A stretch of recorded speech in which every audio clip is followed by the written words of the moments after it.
누가복음 22장 54절 말씀을 다시 보시겠습니다. 예수를 잡아 끌고 대제사장의 집으로 들어갈새 베드로가 멀찍이 따라가니라. 아멘.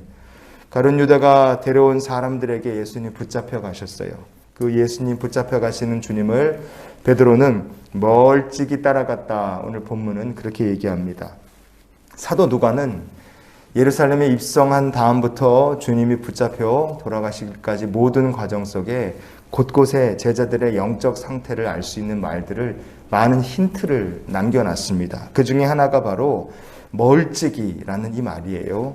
멀찍이라 이렇게 번역된 헬라어가 마크로센이라는 말입니다. 거리를 넉넉하게 두고 있다, 그런 의미로 보시면 됩니다. 그렇게 거리를 넉넉하게 두고 예수님을 따라가는 베드로, 도대체 뭘 하려고 베드로는 그렇게 넉넉하게 거리를 두고 주님을 따라갔는가? 마태복음 26장의 58절을 보면요, 베드로가 멀찍이 예수를 따라 대제사장의 집들에까지 가서 그 결말을 보려고, 이렇게 적어놨어요. 그 결말을 보고 싶다. 마귀는 우리와 주님 사이 그 틈을 때리고 들어오는 존재다 하는 것을 같이 살펴봤지 않습니까? 전에. 근데 만약에 우리가 주님을 가까이 하는 것이 아니라 아예 멀리 넉넉하게 거리를 두고 우리가 주님을 따라간다 그러면 우리와 주님 사이를 마귀가 때릴 것도 없습니다. 왜냐하면 이미 예수를 멀찍이 따라간다 하는 것은 그 사람이 예수의 제자가 아니라 예수를 구경하는 구경꾼이 되었기 때문에 그렇습니다. 구경꾼을 마귀가 때릴 이유가 없는 거죠. 베드로가 멀찍이 서서 주님을 따라간 결과는 그럼 어떻게 됐느냐? 누가복음 22장의 55절 말씀을 우리가 같이 읽겠습니다. 사람들이 뜰 가운데 불을 피우고 함께 앉았는지라 베드로도 그 가운데 앉았더니. 아멘. 베드로는 대제사장의 집 뜰에까지 들어갔어요.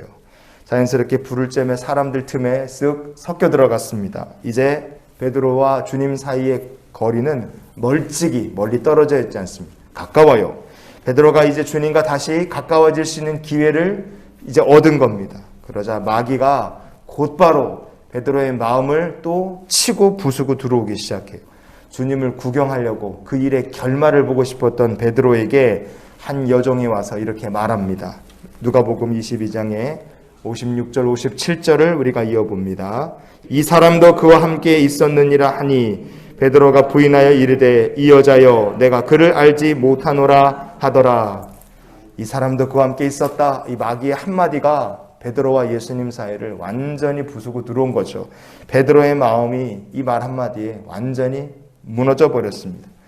여러분, 우리는 베드로가 천국의 열쇠를 받은 사람이라 그렇게도 말하지 않습니까? 그러나 아무리 천국의 열쇠를 약속받았다 할지라도 예수님 멀찍이 떨어져서 주님을 따라간다면 사탄 마귀의 시험을 이길 재간이 아무에게도 없습니다.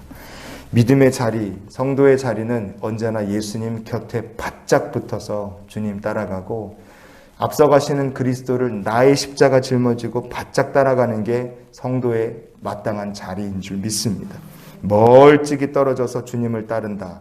제자의 길이 아니라 다른 길을 걷는 것이에요. 그래서 에베소서 2장 13절 말씀을 같이 보시겠습니다. 이제는 전에 멀리 있던 너희가 그리스도 예수 안에서 그리스도의 피로 가까워졌느니라. 아멘.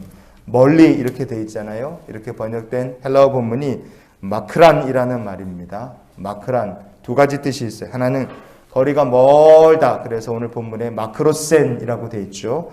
그런 의미가 있고요. 또 하나는 뭐냐면 길이 다르다. 아예 길이 다르다는 거예요. 그래서 에베소서 2장 13절을 이렇게도 읽어도 말이 통합니다.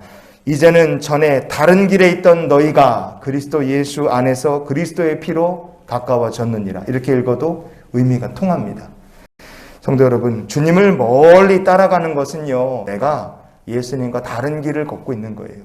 십자가의 길이 아니라 세상 길을 걷고 있고, 천국을 향해 가는 순례자의 길이 아니라 지옥을 향해 가는 심판의 길을 걷고 있다는 것을 우리가 잊지 않기 원합니다. 우리가 어떻게 해야 되겠어요? 어떻게 해야지 우리가 믿음의 길을 걸을 수 있겠습니까? 예수 안에서 그리스도의 피로 가까워졌느니라. 이 말씀처럼 예수 안에서 날마다 주님을 가까이 하고 말씀을 가까이 하고 믿음으로 말미암아 그리스도께서 우리 안에 거하시도록 날마다 주님을 더 가까이 하는 하나님의 거룩한 백성들이 될 수 있기를 원합니다. 그래서 우리가 이런 기도로 오늘 하루의 삶을 살았으면 좋겠어요. 언제나 십자가의 주님을 가까이 하게 하옵소서. 아멘. 부활하신 주님을 만난 다음에 사도 베드로는 성령을 받았고 더 이상 멀찍이 주님을 따라가는 사람이 아니라 고난의 한복판에서도 주님과 함께하는 사람이 됐습니다. 하나님께서 그런 베드로를 교회의 기둥 같은 사도로 들어 쓰신 줄 믿습니다. 우리도 부활의 주님을 가까이, 십자가를 가까이 하며 어떤 상황 속에서도 예수님과 같이 동행하는 복 있는 삶이 되시기를 주의 이름으로 축원을 드립니다.